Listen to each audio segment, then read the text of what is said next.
l'incroyable razzia de l'Arabie Saoudite sur les ballons d'or. Tu veux être informé de toutes les actualités du foot, et les stars du foot chaque jour? Abonne-toi, c'est parti. Les meilleurs joueurs de l'histoire s'envolent pour l'Arabie Saoudite, qui est devenue aujourd'hui paradis des ballons d'or. Je suis heureux ici, je veux rester ici, je vais rester ici. Et à mon avis, s'ils continuent à faire le travail qu'ils veulent faire ici pendant les 5 prochaines années, je pense que le championnat saoudien peut être l'un des 5 meilleurs championnats du monde. Voilà ce qu'a déclaré Cristiano Ronaldo à l'occasion d'une interview accordée à la Saudi Pro League. Des mots forts qui ne sont visiblement pas passés inaperçus. Et oui, ce midi, le Real Madrid a annoncé le départ de Karim Benzema après 14 ans de bons et loyaux services. Selon nos infos, c'est vers l'Arabie Saoudite qu'il va poursuivre sa carrière.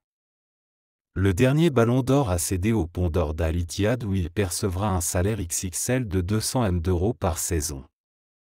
Comme on vous l'a expliqué, le plan du pays du Golfe est de placer une grosse star dans chaque écurie.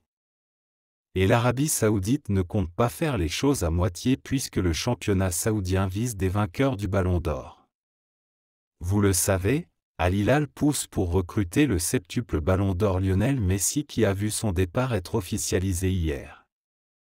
Selon nos informations, le club saoudien ne cache plus en coulisses sa grande confiance quant à la finalisation du dossier et de son arrivée prochaine à Riyad.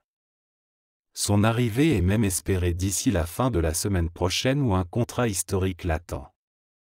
Comme on vous l'a révélé, on parle ici du plus gros contrat de l'histoire, soit 1,2 milliard d'euros sur 2 ans, soit 600 millions d'euros par an et soit plus du double que ce que touche actuellement CR7. Et visiblement, les anciens joueurs du Real Madrid ont la cote puisque Luka Modric est aussi ciblé. Selon Ogdiario, le Ballon d'Or 2018 a aussi reçu une offre folle avec un contrat de 120 000 € sur 3 ans. Si la tendance était à une prolongation avec le Real Madrid, le joueur de 37 ans pourrait lui aussi imiter Karim Benzema et réclamer son départ. Vous l'aurez compris, l'Arabie Saoudite a bien l'intention de faire une razzia sur le vieux continent. Il est l'un des premiers noms annoncés dans la capitale française cet été. Il s'agit du milieu défensif du Sporting Lisbonne, Manuel Ugarte. Les négociations étaient en très bonne voie, un accord avait même été trouvé, mais dernièrement, Chelsea a fait irruption dans ce dossier et semble désormais avoir une longueur d'avance.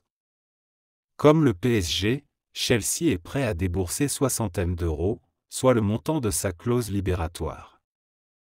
Mais selon nos indiscrétions, la direction londonienne a augmenté son offre initiale et va surtout payer le mécanisme de solidarité en plus de la clause. Une somme que doit reverser le club qui vend son joueur aux clubs qui ont participé à la formation et à l'éducation du joueur. Pour le moment, le PSG ne veut pas s'aligner sur l'offre des Blues et l'accord ne tient plus. Si le clan du joueur de 22 ans verrait d'un bon œil l'option PSG, le Sporting acceptera de son côté la plus belle offre. La balle est dans le camp du club parisien. Pep Guardiola a fait une sacrée déclaration d'amour à son capitaine İlkay Gündoğan qui sera en fin de contrat dans moins d'un mois. Clairement, le coach de Manchester City veut voir son joueur rester. İlkay Gündoğan sait ce que je pense, mais peut-être que certains d'entre vous le savent, nous sommes voisins. Pas des voisins de United, mais des voisins. Nous avons donc vécu au même étage pendant de nombreuses années, c'est donc un ami proche. Le joueur est exceptionnel, mais j'espère que nous pourrons terminer en beauté. Tsiky Begiristain y travaille. J'espère que nous y parviendrons, parce que la saison a été exceptionnelle. J'ai participé à des moments importants. Je n'oublie pas Aston Villa, avec les 2 buts qu'il a marqués, ni cette saison, où il a souvent marqué des buts importants. C'est pour cela qu'il est important, pour de nombreuses raisons. N'hésite pas d'aimer et de t'abonner pour d'autres actualités du foot chaque jour.